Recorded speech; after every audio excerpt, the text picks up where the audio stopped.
দিদি আপনার নাম? আমার লক্ষ্মী সরকার দাস।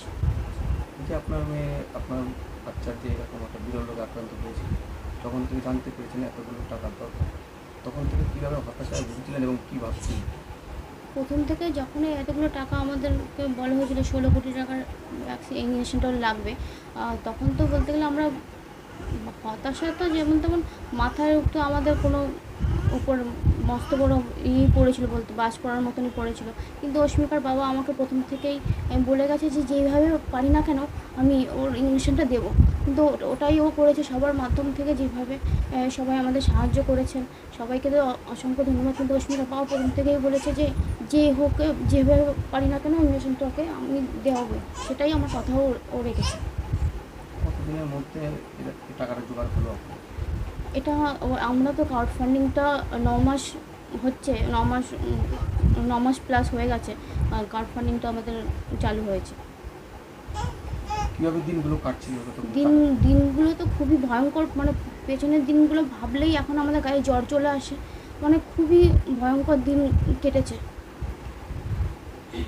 আপনি কি কখনো ভেবেছিলেন যে এতগুলো টাকা সম্ভব হবে? তো মানে মানে মনের জোরটা তো রেখেছি যে ওর আরুষ্মার বাবা আমাকে কথাও দিয়েছে যে যেভাবে পারি না কেন আমার মেয়েকে আমি ঠিক করবোই। এই মনের জোর নিয়েও আমি ছিলাম। আপনার হাজবেন্ড কী কাজ করতেন? ও একটা বেসরকারি সংস্থায় কাজ করতো, আউটসাইড ওখানে কাজ করতো। এখন যে ওই যে টাকা জোগাড় হচ্ছে সেক্ষেত্রে চিকিৎসার জন্য কি কোনো রকমভাবে এগোচ্ছেন বা কবে? হ্যাঁ, আরও একটা ওর মানে ওর টেস্ট আছে, আরও স্বাস্থ্য ভবনে কিছু কাজ আছে, ওইগুলো মিটে গেলেই ওর ট্রিটমেন্টটা হবে। কতদিনের মধ্যে আশা করছেন যে? আশা করছি আমরা এই সামনের মাসের ফার্স্ট উইকের মধ্যে ওর ইঞ্জেকশনটা কমপ্লিট হওয়ার। বলবেন এই যে এতগুলো টাকা একবার যারা আপনার পাশে এসে দাঁড়িয়েছে? হ্যাঁ, আমাদের যারা পাশে এসে দাঁড়িয়েছেন তাদেরকে অসংখ্য মানে ধন্যবাদ দিয়ে আমি ছোটো করবো না, আন্তরিকভাবে মানে তাদেরকে ভাষায় প্রকাশ করবো না। তাদেরকে আমি হাত জোর করে এটাই বলবো যে এভাবে যদি আপনারা একে অপরের পাশে থাকেন তাহলে এই মস্ত বড় লড়াই আমরা ঠিক জয় করবো। সেই জয় অস্মিকা হতে চলেছে। কবে টাকাটা পরিপূর্ণভাবে মানে হয়েছে? আমাদের 60 কোটি টাকা, 60 লক্ষ টাকা ওটা ডিউ ছিল।